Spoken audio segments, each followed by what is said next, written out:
देखिए इस बिल के इंट्रोडक्शन से पहले हमने रूल 72 के तहत स्पीकर को हमने एक नोटिस भिजाया था कि हम इस बिल के इंट्रोडक्शन के खिलाफ हैं, राइट।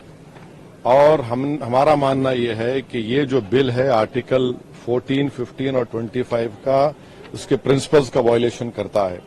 ये बिल बेसिक स्ट्रक्चर जो संविधान का उसका वायलेशन करता है और खासतौर से जुडिशियल इंडिपेंडेंस का और सेपरेशन ऑफ पावर्स का ही वायलेशन करता है।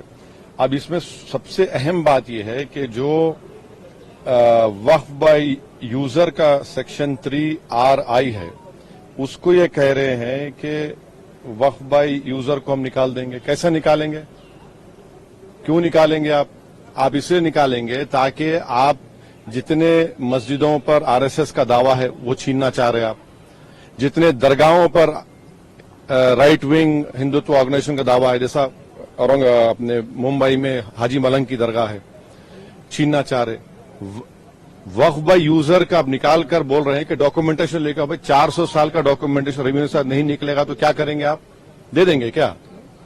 चेंज कर देंगे? ये एक सबसे बड़ा डेंजरस जो उसमें सेक्शन है। दूसरा उसमें वक्फ अल औलाद का क्लॉज 4 का है।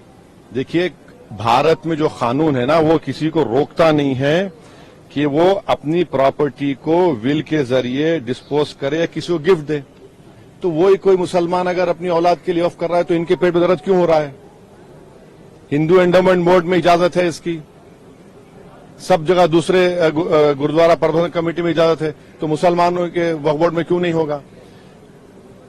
पांचवी बात यह है कि इसमें आप ये कह रहे हैं कि मुसलमान जो 5 साल उसके हो गए इस्लाम कबूल करके तभी वक्फ करेगा।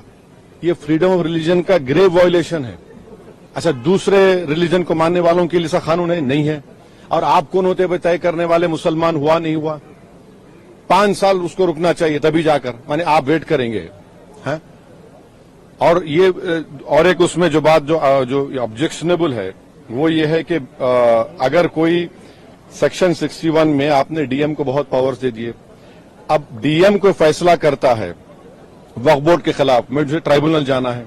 अब ट्राइब्यूनल पहले क्या था, एक जज था, डिस्ट्रिक्ट जज, सीनियर सीजीआई अपॉइंट, और 2 लोग थे। अब कह रहे हैं कि ट्राइब्यूनल में 2 लोग होंगे, रिटायर्ड डिस्ट्रिक्ट जज और एक ऑफिसर होगा, क्या होगा वो, ज्वाइंट सेक्रेटरी रैंक का।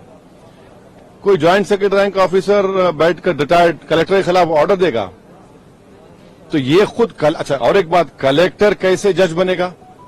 फैसला भी वही करेगा, जज भी वही करेगा। ये प्रिंसिपल नेचुरल जस्टिस के खिलाफ है।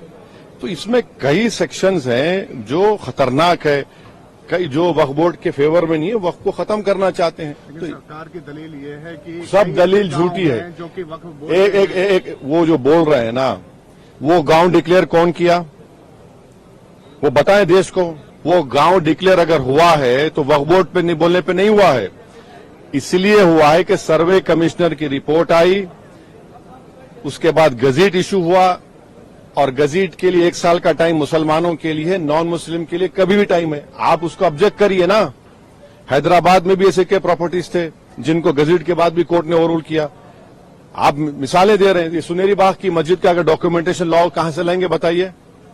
मेरे पास तो मंत्र शंतर नहीं है कि 200 साल पुराने के मरने वालों की रूहों को बुलाकर मंत्री जी के पास ले जाओ कि देखो ये रूह है और ये कह रही है कि वक्फ है। ये क्या बात कर रहे हैं? तो ये लेजिस्लेशन नहीं है वक्फ को बुलडोज करके खत्म करने का, मुसलमानों ज्यादा लूटने का है। को गया है, आप लोग विरोध कर रहे थे, आपको लगता है कि जेपीसी से ये अब रास्ता निकलेगा? अभी इतना जल्दी बोलना गलत होगा। जेपीसी का भी स्पीकर साहब उसको बनाएंगे, क्या होगा